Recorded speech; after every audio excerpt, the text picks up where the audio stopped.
Housewife के काम असल में एक फुल टाइम जॉब की तरह है। घर, बच्चे, किचन और फैमिली की जिम्मेदारियाँ इतनी होती हैं कि कभी कभी लगता है कि दिन छोटा पड़ गया। लेकिन अगर टाइम मैनेजमेंट सही हो तो दिन 24 घंटे बहुत प्रोडक्टिव बन सकता है। तो आज मैं आपके साथ कुछ सिंपल और प्रैक्टिकल टिप्स जो है ना वो शेयर करने वाली हूँ, जो हर हाउसवाइफ अपनी ज़िंदगी में अप्लाई करे तो उसकी भी ज़िंदगी में इतना आसान हो सकती है। तो चलिए वीडियो स्टार्ट करते हैं। अस्सलाम वालेकुम, कैसे हैं आप सब? उम्मीद है कि सब ठीक ठाक होंगे और बहुत खुश होंगे। व्लॉग स्टार्ट हो रहा है जी सुबह तकरीबन 7 बजे से। वैसे दिन का आगाज़ तो मेरा बहुत ही सुबह हो जाता है, नमाज़ पढ़ने के बाद कुरान मजीद पढ़ना थोड़ी देर, उसके बाद थोड़ी देर के लिए एडिटिंग का काम करती हूँ और फिर किचन में आ जाती हूँ तकरीबन 7 बजे। और उसके बाद नाश्ते की तैयारी, लंच की तैयारी। लंच में क्या देना है वो मैं रात को ही डिसाइड कर लेती हूँ और कभी कभार जो है वो मैं पूछ भी लेती हूँ कि सुबह वहाँ आपने क्या लेके जाना है। और कभी कभार फरमाइश भी आ जाती है कि मम्मा मैंने कल ये लेके जाना है, तो आपने ना आप ये मुझे बना के देना है। तो इस तरह से ना मुझे एक रात पहले ही प्लान करना पड़ता है। और कभी कभी मैं सुबह सुबह उठ के भी प्लान कर लेती हूँ। जैसे कि मुझे आज सोचा था कि शामी कबाब सैंडविच बना के दे दूँगी, तो बहुत ईजी हो जाएगा मेरे लिए। तो मैंने सुबह ना डीप फ्रोस्ट करने के लिए फ्रीजर से निकाल के वो नीचे वाले फ्रिज में रख दिए थे। तो इस तरह ना सैंडविच बनाना बहुत ईजी होता है, बहुत जल्दी जल्दी काम हो जाता है। तो दिन की प्लानिंग जो है ना वो रात को ही करना बहुत ज़रूरी है। एक स्मार्ट हाउसवाइफ है जो हमेशा अगले दिन का प्लान जो है ना रात को ही बनाती है। रात को ही डिसाइड कर लें कि ब्रेकफास्ट क्या होगा, लंच क्या होगा और डिनर में क्या बनना है और कौन से काम सुबह करनी है। इससे सुबह का जो है ना वो टेंशन ख़त्म हो जाती है।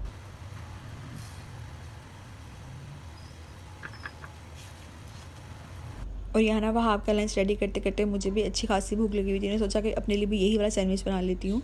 अच्छा, मैंने ना ये कहीं सुना था कि अगर सुबह उठते ही आपको भूख लगी होती है ना, जैसे कि नमाज़ पढ़ ली, सबक पढ़ लिया और आपको भूख लगी, अक्सर ऐसा होता है कि दिल घबराने लग जाता है, ऐसा होता है ना। तो कहते हैं ये बहुत अच्छी बात है, ये हेल्दी होने की निशानी है। मतलब कि आपका जो खाना आपने रात को खाया ना, अगर आप टाइम पे खाना खा लेते हो, अगर वो आपको डाइजेस्ट हो जाता है, अगर हज़म हो गया अब आपका खाना, तो फिर आपको ये सेहतमंद होने की निशानी है कि आपको सुबह भूख लग रही है। नहीं तो अक्सर आपने देखा है कुछ लोग नाश्ता नहीं करते, उनको भूख ही नहीं लग रही होती है। वो सिर्फ इस वजह से ऐसा होता है कि उनका जो रात वाला खाना है वो हज़म ही नहीं हुआ होता।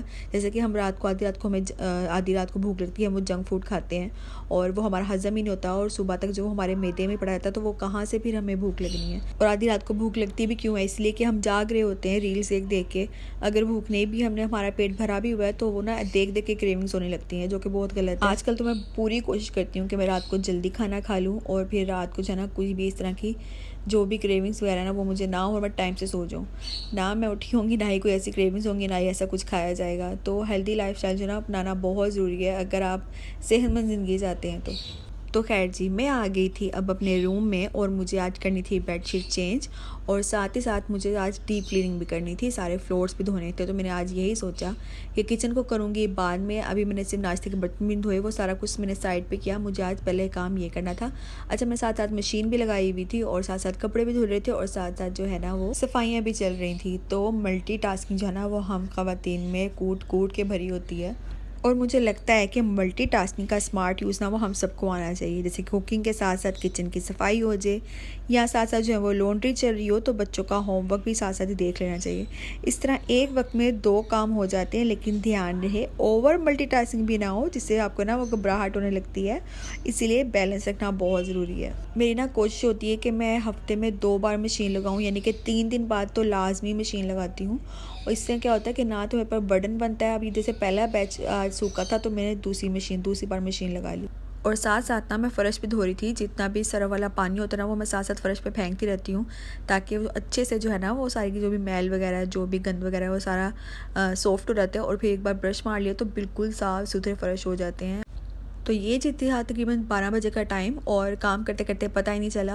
और मैं किचन में आ गई थी। मैं सोचा जल्दी से ना पास्ता बना लेती हूँ, यही ईजी रहेगा और वहाँ भी खुश होकर खा लेगा। और फिर जब हांडी और रोटी का वो जो है ना तकरीबन 2 बजे तक वो भी बन के तैयार हो जाएगी। लेकिन फ़िलहाल पास्ता मैं जल्दी से बना लिया। और इस पास्ते का पूरा प्रोसीजर जो है ना वो पैकेट के पीछे लिखा हुआ था। रेडीमेड मसाला इसके अंदर होता है, बहुत जल्दी जल्दी बन के तैयार हो जाता है। और ये रील जो है ना मैंने आपके साथ शॉर्ट में जो है वो शेयर भी की है। और थैंक यू सो मच सबका जो मेरी शॉर्ट वीडियोस को पसंद करते हैं। और बहुत बहुत बहुत ज़्यादा व्यूज़ भी उन पे आते हैं, लेकिन मुझे समझ नहीं आती कि मैं शॉर्ट वीडियोस का क्या करूं जब वॉच टाइम तो लॉन्ग वीडियोस से पूरा होना है।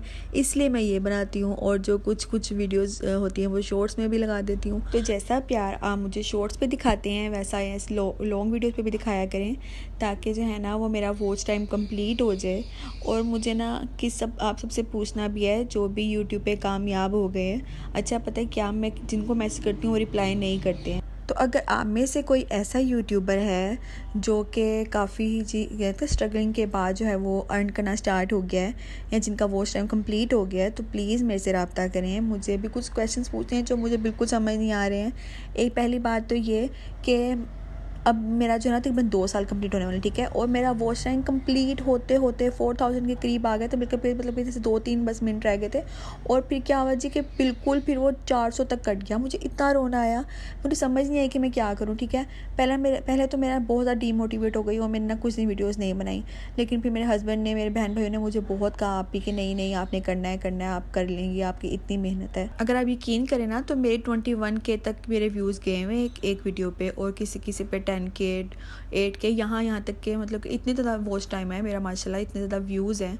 लेकिन फिर भी ये हाल हुआ। और फिर मैंने सोचा कि चलो ये वाला चैनल नहीं चल रहा है ना, तो मैं अपना नया चैनल बना लेती हूँ। लेकिन फिर डर भी लगता है कि ये ना हो कि मैं इसको छोड़ के उस पर ध्यान देना स्टार्ट करूं और वो भी ना चले और ये भी ना चले, तो फिर दोनों से ही गई है ना। तो मुझे बस आप लोगों से ये मशवरा चाहिए कि मुझे इस टाइम पे आके क्या करना चाहिए कि मैं मेरा वॉच टाइम कंप्लीट हो सके। नहीं हो सकता अगर इस पर कोई ना कोई प्रॉब्लम है, जैसे टाइम ज़्यादा हो गई या जो भी है, अगर ये नहीं हो सकता तो मुझे इसके अलावा भी कोई मशवरा दें कि मैं नया चैनल बना लूँ या इसी चैनल को रन करूँ। और मुझे नहीं समझ आती कि एकदम से व्यूज़ क्यों कम हो गए हैं। मुझे प्लीज़ अगर किसी को पता तो मुझे लाज़मी गाइड कीजिएगा।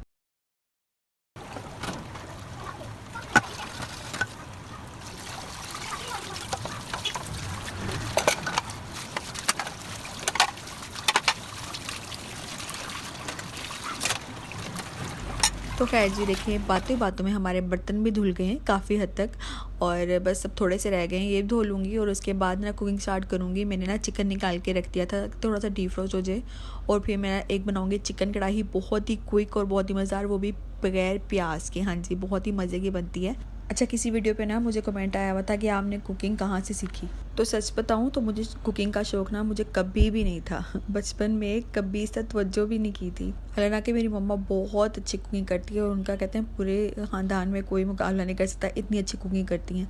लेकिन मुझे बिल्कुल शौक़ नहीं था, और मम्मा जब हेल्प के लिए किचन में बुलाती थी ना तो मैं कहती थी मैं सफाई कर लूँगी, मैं ये कर लूँगी, मैं बर्तन धो लूँगी, मैं कुकिंग नहीं करनी, मैंने नहीं सीखना, ना मैंने करना, मैं ना शादी के बाद कुक रखूँगी। बस हम कितने पागल होते हैं ना, समझ नहीं आती, छोटे होते हैं और मतलब कुछ भी बोल देते हैं, अक्ल नहीं होती है। लेकिन यकीन माने कि ज़िंदगी के सफ़र में ना ऐसे वक्त आते हैं कि सीखना ज़रूरी हो जाता है, हर चीज़ आपको आनी चाहिए। शुरू में ना मुझे बहुत मुश्किल लगता था, कभी नमक ज़्यादा हो जाना, कभी मिर्च कम हो जानी, कभी रोटी जो है वो टेढ़ी मेढ़ी होनी।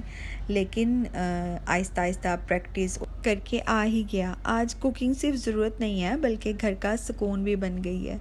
बहुत जब प्यार से सब खाते हैं और तारीफ़ करते हैं तो दिल करता है अगली दफ़ा और अच्छा करने का और अच्छा बनाने का। फैमिली के चेहरों पर मुस्कान देखकर लगता है कि ये मेहनत बेकार नहीं गई। शौक़ हो या ना हो, लेकिन एक औरत की सबसे बड़ी क़ुव्वत यही है कि वो ज़रूरत को भी अपनी आदत और अपने फ़न में बदल देती है। तो खैर जी, रेसिपी देख लेते हैं। सबसे पहले हमने क्या किया, ऑयल के अंदर लहसुन अदरक का पेस्ट डाल के हल्का सा फ्राई किया है, और उसके बाद में चिकन डाल के चिकन को भी इतना फ्राई करना है कि उसका कलर जो है हल्का सा चेंज हो जाए। फिर इसके अंदर नमक, ज़ीरा और सारे बेसिक मसाले, मिर्च, हल्दी, धनिया पाउडर और ज़ीरा पाउडर और थोड़ी सी काली मिर्च भी डाली थी, और अच्छे से मैंने इसको मिक्स कर दिया। साथ ही हमने लेने हैं 5-6 टमाटर, और बड़े बड़े साइज़ के होने चाहिए। टमाटर ज़्यादा जाएंगे, इनको ब्लेंड कर लेना है और फिर बस इसमें डाल देंगे और ढक के इसको पकने के लिए छोड़ देंगे। दूसरी साइड पे मैंने जो भी रुमाल वगैरह भिगो के रखे थे ना, उनको अच्छे से धो लूँगी। किचन में ना हम रोज़ाना किचन क्लोथ और किचन का इस्तेमाल करते हैं। इसमें मसाले के दाग, तेल की चिपचिपाहट और पता नहीं क्या क्या लगा होता है, और अगर हम ये ठीक तरीके से साफ़ ना करें ना तो इनमें बैक्टीरिया पैदा हो जाते हैं और एक अजीब सी गंदी सी स्मेल आती है।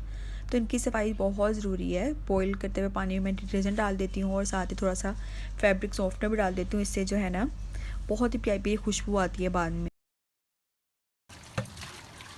तो इसी टाइम पे ना बहुत ही प्यारी खुशबू आना स्टार्ट हो जाती है। अच्छा, अब ना हमने यहाँ पे दही शामिल करना है। दही ना मेरे पास फ्रीज़ हुआ था। मैं ना हमेशा दही को जब भी थोड़ा सा भी बच जाता है ना, मैं फ़ौरन फ्रीज़र में रख देती हूँ, तो मुझे इस तरह से ना बाद में बहुत काम आता है, अलग से मंगवाना नहीं पड़ता। तो बस हल्का सा ना मैंने इसको ब्लेंड किया और इसमें शामिल करके छोड़ दिया पकने के लिए। और दूसरी साइड पर मैंने क्या किया कि यूनिफॉर्म को धो के ना डाल दिया था। अब सूखने के लिए डाल दूँगी तार पर, और मेरा ये वाला काम भी यहाँ पर डन हो जाएगा। बस हांडी की बुनाई कर लूँगी और साथ ही रोटी बना लूँगी, और बस भी मेरे आज के टास्क कंप्लीट हुए। अब मैं शाम तक नहीं बल्कि रात तक बिल्कुल फ्री हूँ। यानी एक छोटा सा फैसला सुबह उठने का असल में घर का सुकून है, एक गारंटी है। इससे ना सिर्फ जो है ना वो काम वक्त पर हो जाते हैं बल्कि हमारे लिए हमें बहुत ज़्यादा टाइम मिल जाता है। यानी थोड़ी सी प्लानिंग, थोड़ा सा डिसिप्लिन और थोड़ा सा अपना ख्याल और आप बन जाएंगी एक स्मार्ट और ऑर्गेनाइज्ड हाउसवाइफ। तो बस आज के लिए इतना ही। उम्मीद है कि मेरी आज की वीडियो आपको पसंद आई होगी। अगर पसंद आई है तो लाइक शेयर कमेंट करना ना भूलें और जो मैंने आपसे हेल्प मांगी है उसके बारे में भी लास्ट में मुझे बताइएगा। तो चलिए मिलती हूँ आपसे नेक्स्ट वीडियो में, तब तक के लिए स्टे कनेक्टेड। अल्लाह हाफिज़।